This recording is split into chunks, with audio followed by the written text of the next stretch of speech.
Just reflecting on this past weekend, as I told the group after our game Saturday, it was very competitive. We had 6 periods. Actually, we had to play both extra sessions Friday and Saturday, but because of what happened, I think we become stronger, having gone through some situations we haven't been in for a while. As I mentioned, it was very competitive. Had to really work hard. Gave up a lead Friday, but found a way in overtime to win the game. And so, a couple mistakes made, but good learning opportunities. And then, found a way in the third period Saturday night to tie the game up and gave us a chance to win coming down this stretch or again in overtime. And then, capped the weekend off with a nice shootout win. So those points are crucial. They're important. And probably the most important part is some good opportunities to move forward and become a stronger hockey team. So it was a good weekend.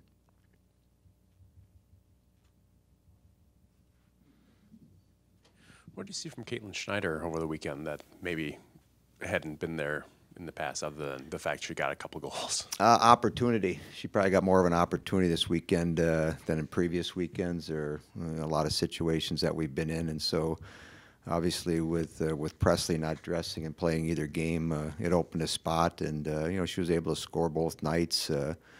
Made that line strong like it has been in the past with Presley up there because of her speed and her ability to get the puck up into the offensive zone. And so those are good things. So as a player, you're always looking for that chance or that opportunity or a little bit of extra ice time, and she got it this weekend and capitalized and help us win Friday, and certainly scored a big goal for us again Saturday. Presley going to be back here soon, do you think? Don't know. Those things are day to day, and one day it looks good and the next day it doesn't look good, but she was able to skate today, and we'll see how it progresses as the week goes on. You see that Bemidji scores 6 goals, and Kristen had been so very good in between the pipes. Sometimes you can look at the numbers and they don't tell the whole story. Did she play pretty well? It's just that Bemidji took advantage of some things? Yeah, they scored, in our business you call them dirty goals. And so a bunch of the goals were scored in the blue paint. And, you show a team a scouting report, some tendencies as your opponent comes in, what it's going to look like. And I tried to emphasize that, that blue paint area, 3-4 feet around there is going to be important because the puck's going to get there. They're going to get the puck in those areas, and how are you going to compete? How are you going to get it out of there?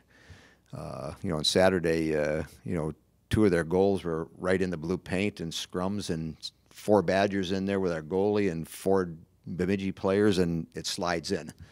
And so, again, it's a competitive environment. It's a good place to go and play, and as we say, we got better because of it. But she played well. I mean, if you saw either game, I mean, the first game it was up and down. I think they had 30-plus shots, and we had high 30 shots. And so, but there was still good defense in there. And so she had a boatload of people from her family. It's probably the shortest distance for her immediate family to come down and watch her play. So I think she had 35 or 40 people in the crowd, and she played well. She was a little bit under the weather Friday night, but again, as she's done all year, she gives us a chance to win. And you get into the shootout Saturday night, so I looked at her and said, okay, grab the bull by the horns, here you go, put a show on here. And she gave us an opportunity to win.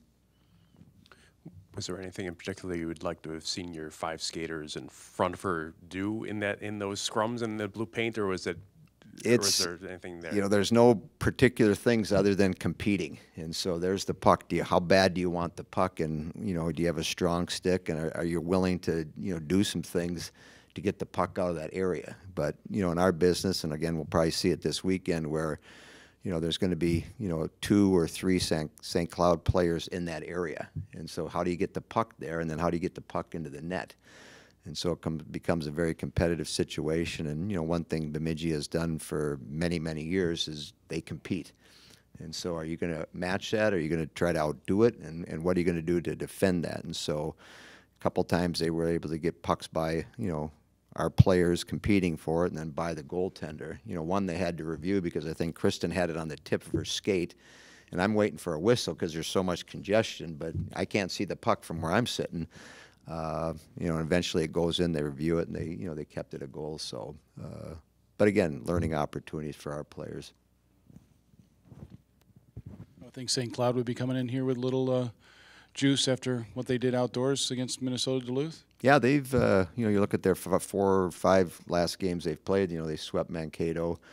You know, they beat Duluth indoors on Friday, and then they came back and played a very memorable game for all the people involved because, you know, it's hockey day in Minnesota. I was watching a high school game at 10 in the morning, and then they flipped the ice and then brought, you know, St. Cloud and Minnesota Duluth out. And then I think after that was going to be a high school game, and then St. Cloud against Minnesota State, Mankato, college game, men's, and then the Wild game. So it's a full day of hockey. So great experience for those kids. But the bottom line is, you know, they found ways to win games. And so I'm sure they're going to come in here very confident.